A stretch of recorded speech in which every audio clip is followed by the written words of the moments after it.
लखनऊ में बीजेपी का महामंथन हुआ है। लोकसभा चुनाव के नतीजे को लेकर के ये मीटिंग की गई। बैठक में कई फैसले जो अहम थे वो लिए गए। अव्वल यानी सबसे पहले ये कि पार्टी कार्यकर्ताओं के सम्मान से कोई समझौता नहीं होगा। चुनाव के बाद ये बीजेपी की पहली सबसे बड़ी और अहम बैठक है, जिसमें जेपी नड्डा और सीएम योगी समेत 3000 नेता और कार्यकर्ता सम्मिलित हुए। मीटिंग में दोनों डिप्टी सीएम केशव प्रसाद मौर्य और ब्रजेश पाठक के साथ साथ उत्तर प्रदेश बीजेपी अध्यक्ष भूपेंद्र चौधरी भी सम्मिलित हुए। उत्तर प्रदेश में पार्टी को हुए नुकसान के आकलन के लिए कार्य समिति की इस बैठक का आयोजन किया गया। योगी आदित्यनाथ ने कहा कि विपक्ष को अब उछलने कूदने का मौका नहीं दिया जाएगा। कोई संदेह नहीं,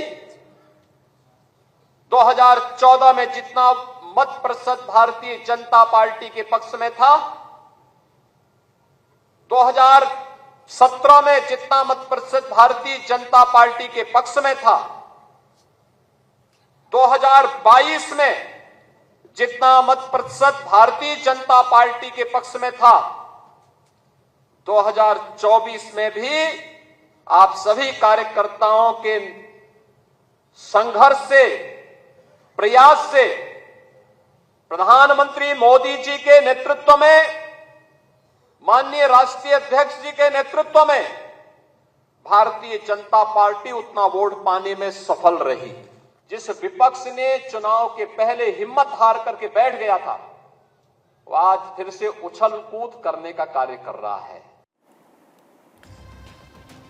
आपके जहन में सवाल ये भी आएगा कि ये बैठक आखिर क्यों आयोजित की गई। आखिरकार बीजेपी के तमाम दिग्गज लखनऊ में क्यों जुटे। दरअसल लोकसभा चुनाव के दौरान बीजेपी को उत्तर प्रदेश में अच्छा खासा नुकसान झेलना पड़ा, इसलिए आज ये महामंथन लखनऊ में रखा गया, जिसमें जेपी नड्डा ने भी शिरकत किया। नड्डा ने कार्यकर्ताओं का हौसला बढ़ाते हुए कहा कि हमें ऊर्जा के साथ आगे बढ़ते रहना है। कांग्रेस पार्टी जो आज बहुत उल्लास की स्थिति में है, इनसे मैं पूछना चाहता हूं कि आप तीनों चुनाव में जितने आपके एमपी जीत करके आए, वो भी हमारे 240 को पार नहीं करते हैं। ये आपकी परिस्थिति है।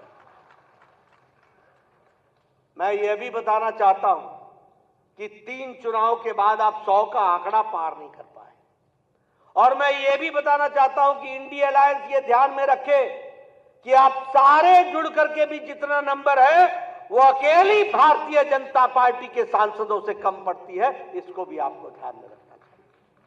और इसके साथ साथ मैं ये भी बताना चाहता हूं कि कांग्रेस का अकेले जहां चुनाव लड़ी है, वहां इसका स्ट्राइक रेट है 26%, और जहां ये अन्य दलों के साथ चुनाव लड़ी है, वहां इसका स्ट्राइक रेट है 50%।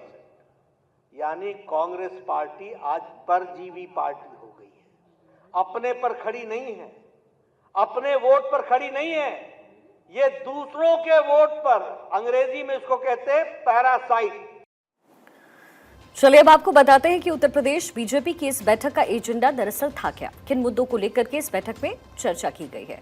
लखनऊ में बीजेपी का ये महामंथन हुआ। बीजेपी कार्य समिति की अहम मीटिंग 2024 चुनाव के बाद पहली बड़ी बैठक थी, जिसमें सीएम योगी आदित्यनाथ, अध्यक्ष नड्डा भी मौजूद रहे। उत्तर प्रदेश बीजेपी अध्यक्ष भूपेंद्र चौधरी मौजूद रहे। उत्तर प्रदेश में बीजेपी को नुकसान पर यहां चर्चा की गई। 2027 उत्तर प्रदेश विधानसभा चुनाव पर चर्चा, विधानसभा उपचुनाव को लेकर के भी इस मीटिंग में मंथन किया गया है। उत्तर प्रदेश बीजेपी अध्यक्ष भूपेंद्र चौधरी ने इस मीटिंग के दौरान अखिलेश को नसीहत दे डाली। उन्होंने कहा कि कांग्रेस कभी भी अखिलेश को साइडलाइन कर सकती है, इसलिए उन्हें कांग्रेस से सावधान रहने की जरूरत है।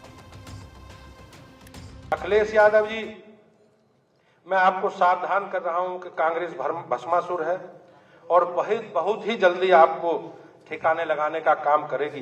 कांग्रेस की नजर में आपके मुस्लिम वोट पर है। कांग्रेस की सोच और उनकी कार्यशैली, लोकतंत्र की कोई गुंजाइश नहीं है। कांग्रेस का एक इकोसिस्टम है जो हारने वालों को जीता हुआ बताकर जीतने वालों पर प्रश्न खड़े करता है। हमारे सहयोगी आशुतोष मिश्रा ने उत्तर प्रदेश के पूर्व मंत्री सिद्धार्थनाथ सिंह से खास बातचीत की है। उन्होंने कहा कि उत्तर प्रदेश की 10 विधानसभा सीटों पर होने वाले उपचुनाव में बीजेपी क्लीन स्वीप करने वाली है। बीजेपी की प्रदेश कार्य समिति की बैठक चल रही थी। जेपी नड्डा जी संबोधित कर रहे हैं। हमारे साथ सिद्धार्थनाथ सिंह जी हैं। सर, ये बताइए क्या कुछ हुआ बैठक में आज, क्या कुछ सुबह मार्गदर्शन मिला प्रदेश अध्यक्ष जी का साथ ही साथ राजनीतिक प्रस्ताव भी आया, उसमें कुछ सुझाव भी थे, उस पर भी चर्चा हुई। और फिर मुख्यमंत्री जी का उद्बोधन रहा, वो जेएसपी बोधन था उनका, जिस प्रकार से उन्होंने बातें रखी कार्यकर्ताओं को बहुत पसंद आई। और साथ ही साथ राष्ट्रीय अध्यक्ष जी का भी हम लोग को मार्गदर्शन मिल रहा है। तो मुझे लगता है कि जो कार्य समिति है एक पूर्ण और सफल कार्य समिति रही है और एक नई ऊर्जा के साथ हर कार्यकर्ता जाएगा। और जो 10 उपचुनाव हैं उसमें भारतीय जनता पार्टी सहयोगी दल की विजय भी होगी। मुख्यमंत्री अच्छा, बीजेपी कार्य समिति की जो बैठक हुई है उसमें सीएम योगी और जेपी नड्डा ने क्या बड़ी बातें कही, ये भी आपको ग्राफिक्स के जरिए हम जल्दी से बता देते हैं। लखनऊ में बीजेपी का मंथन हुआ, सीएम योगी की कौन सी बड़ी बातें हैं। प्रधानमंत्री मोदी के नेतृत्व में सफलता, प्रधानमंत्री के नेतृत्व में कई चुनाव जीते हैं, ये सारी बातें योगी आदित्यनाथ ने कही। कार्यकर्ताओं के संघर्ष से वोट मिले हैं, हमारा वोट प्रतिशत कम नहीं हुआ है, अति आत्मविश्वास का खामियाजा हार मानकर बैठ गया था।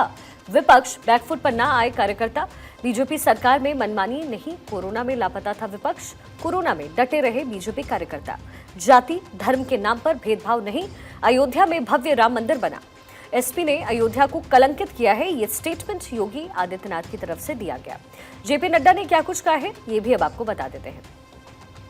जेपी नड्डा की जो बड़ी बातें हैं वो आपके लिए जानना जरूरी है, क्योंकि ये पूरी मीटिंग बहुत ही ज्यादा अहम है, बहुत ही ज्यादा इंपॉर्टेंट है बीजेपी के लिए। बीजेपी भारत के भविष्य की पार्टी है। जेपी नड्डा ने कहा, सजग रहें, हमारे कंधों पर जिम्मेदारी है। प्रधानमंत्री के नेतृत्व को जनता का समर्थन मिला है। बीजेपी का संगठन देश के कोने कोने में, बीजेपी में ही सबका साथ सबका विश्वास है। बीजेपी में कर्म बड़ा है, परिवारवाद नहीं। 100 सीट भी नहीं जीत सकी है कांग्रेस, ये स्टेटमेंट दिया जेपी नड्डा ने। कांग्रेस परजीवी है, दूसरे पर आश्रित, और कांग्रेस अपने वोट पर खड़ी नहीं है। संविधान की हत्या कांग्रेस ने की, लोकतंत्र की हत्या कांग्रेस ने की। कांग्रेस ने 90 बार सरकारें गिराई है। जेपी नड्डा की तरफ से ये स्टेटमेंट दिया गया।